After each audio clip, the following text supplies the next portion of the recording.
Quality control বা QC হলো এমন একটি পদ্ধতি যেখানে খাবারের প্রতিটি ধাপে কাঁচামাল থেকে শুরু করে শেষ প্যাকেট পর্যন্ত সবকিছু পরীক্ষা করা হয় যেন তা একটি নির্দিষ্ট স্ট্যান্ডার্ড অনুযায়ী হয়। সহজভাবে বললে, ভোক্তার কাছে নিরাপদ, মানসম্পন্ন ও সুস্বাদু খাবার পৌঁছানোর নিশ্চয়তা দেয় কোয়ালিটি কন্ট্রোল। ফুড ইন্ডাস্ট্রিতে কোয়ালিটি কন্ট্রোল কোথায় কোথায় হয় আপনারা জানেন কি?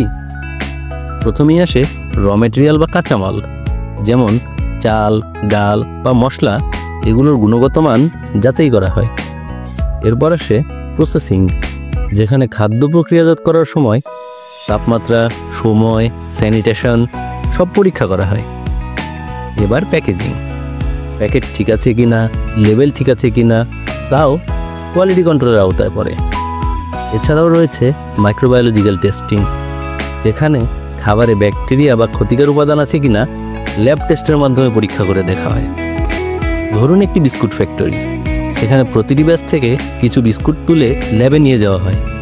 সেখানে দেখা হয় ফ্লেভার ঠিক আছে কিনা, প্যাকেট ঠিকমতো সিলড হয়েছে কিনা, ভেতরে কোনো ধুলাবালি বা অবাঞ্ছিত কিছু আছে কিনা।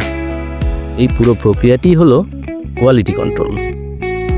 এমন সহজ ও বিজ্ঞানভিত্তিক তথ্য পেতে ফুড অ্যান্ড নিউট্রিশন ফ্যাক্টসের সাথেই থাকুন।